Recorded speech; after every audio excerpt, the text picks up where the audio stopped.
In the summer before my senior year in college, my little brother, always interested in military stuff, had gotten a pair of night vision goggles for his birthday, and he'd left them at my apartment.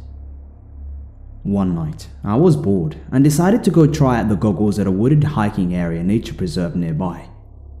In retrospect, this seems like a very stupid idea since I was all by myself and female, but I was young and stupid, and got myself all excited at the possibility of seeing deer and other woodland creatures in their natural nighttime habitat.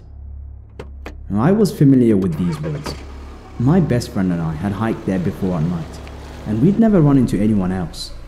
Our area is mostly rural and pretty safe, so I didn't anticipate any trouble.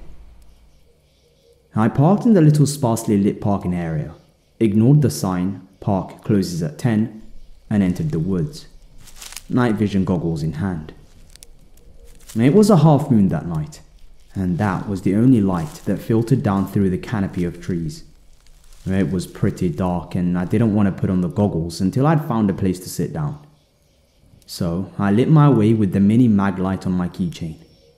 A couple of times I thought I heard a little rustling in the woods a fair distance away, but it was nothing out of the ordinary, and I put it down to animal activity, hopefully the deer that I'd come hoping to see. After I'd hiked in a fair distance, I found a fallen log to sit on and put on the goggles. I don't know if you've ever used night vision goggles before, but the effect is impressive. They can turn near pitch darkness into bright as day. Everything appears in shades of green, but quite bright and clear.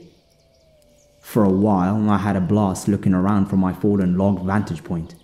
Some chipmunks played around in the leaves nearby, and a big owl blinked its lamp-like eyes at me from a tree branch.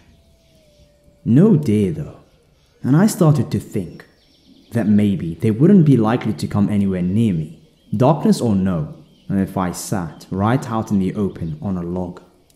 So I decided to find a place where I could be a little more hidden.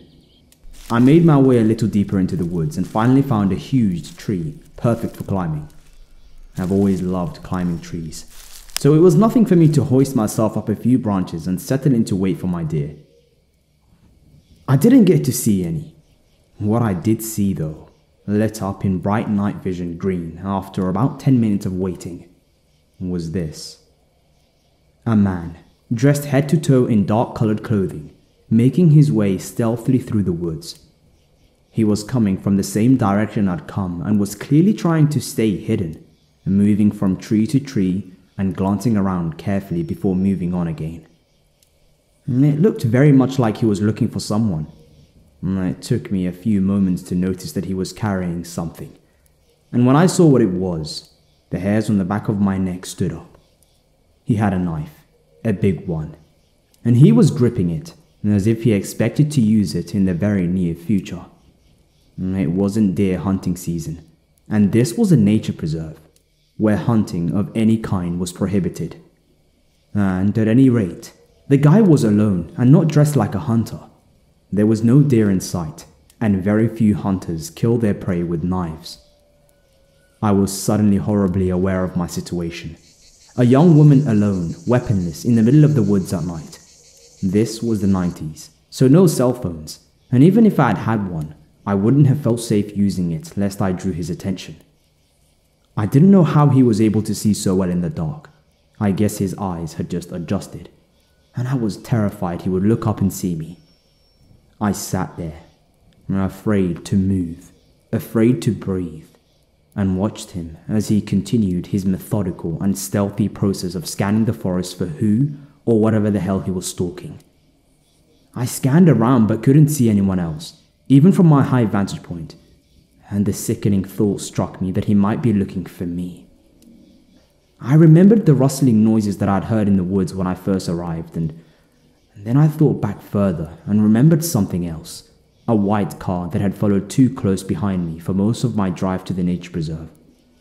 I'd been annoyed a little and freaked out at the time, but when I turned into the nature preserve parking area, the white car had passed me and driven on its own, and I hadn't thought anything more of it.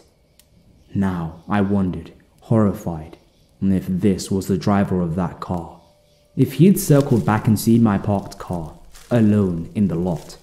If he'd come in after me. I sat, paralyzed with fear, and watched the man for what felt like forever, but was probably another half an hour or so.